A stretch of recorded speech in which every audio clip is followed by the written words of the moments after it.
Уважихме и всички жени по случай техния празник – 8 март. През месец април ученици от хореографските паралелки участваха в столицата в студиото на БНТ-2 националното състезание "Надиграеме в училище". Преди това наши възпитаници спечелиха финала на регионалния конкурс "Фолклорна плетеница" в битка с конкуренти от 12-то училище. В седмицата на гората залесихме двора на училището. През април подредихме великденска изложба. Получихме отличия от пролетния кръг на международното състезание "Математика без граници" и състезанието "Европейско кенгуру".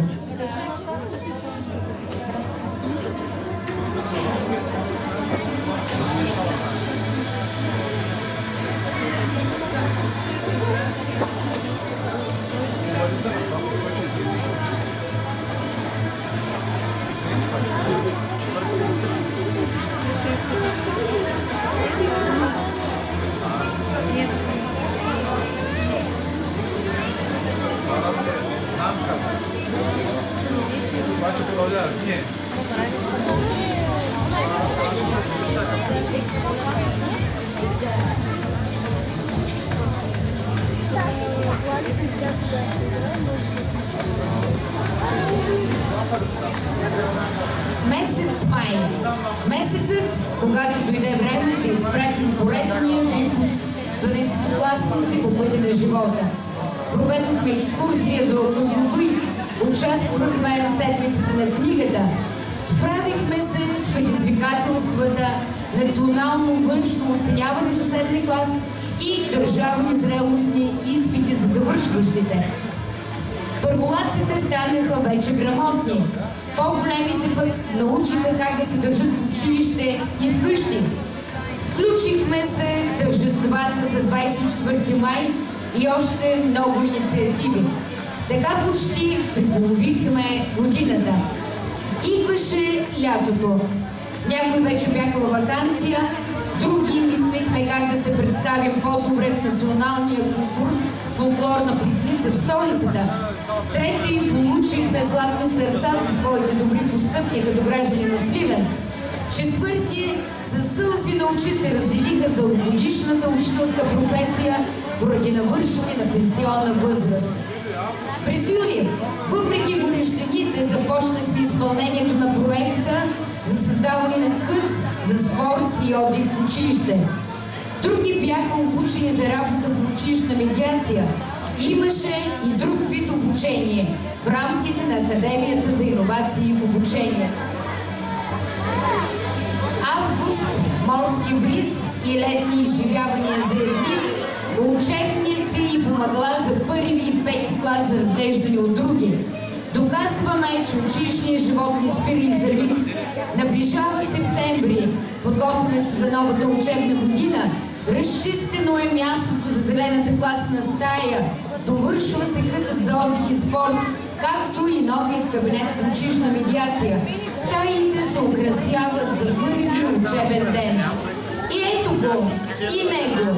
С трепет и вълнение първолаците пристъпват училищния праг. Пожелаваме им успешно да извървят дългия път на образованието. И отново се завърта колелото на училищното ежедневие. Педагогически съвети, организация на учебния процес, вътрешен ред, дисциплина. През октомври участваме в конкурси, състезания, викторини и още ред училищни инициативи. Пред нас е националната седмица на четенето, празникът на Сливен, откриването на новата спортна площадка с кът за отдих, вкусните госби на баба. Второкласници интервюираха кмета на Сливен, включиха се в голямото четене. Беше даден старт и на новия ученически съвет. Деца и родители и учители застанахме заедно срещу езика на омразата. Ноември, докато ние се подготвяме за Деня на будителите, Преподавател от нашето училище се обучава в САЩ по програма "Обещаващи лидери в образованието". Нови награди за наши ученици. Подреждаме изложбата "Богатствата на есента". Присъстваме на представяне на стихосбирка на Сливенска поетеса. Участваме в седмицата на бащата и в деня на християнското семейство.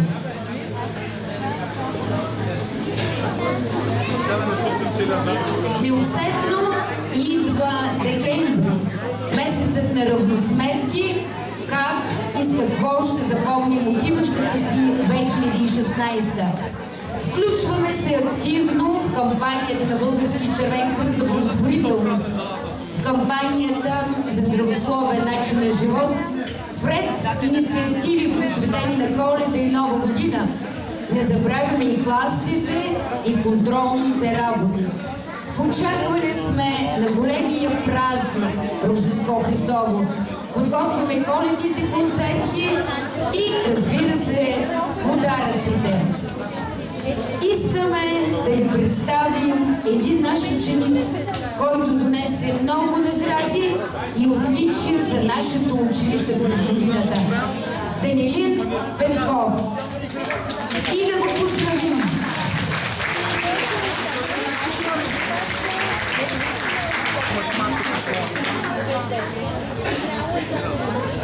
Пожелаваме ви весели коледни и новогодишни празници!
Моля ти се от душа, сум и разум надари ме, да не мога да греша.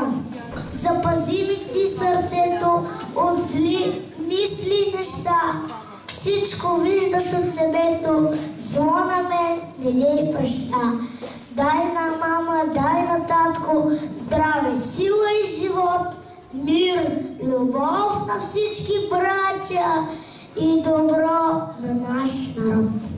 Благодаря ви! Весели празници!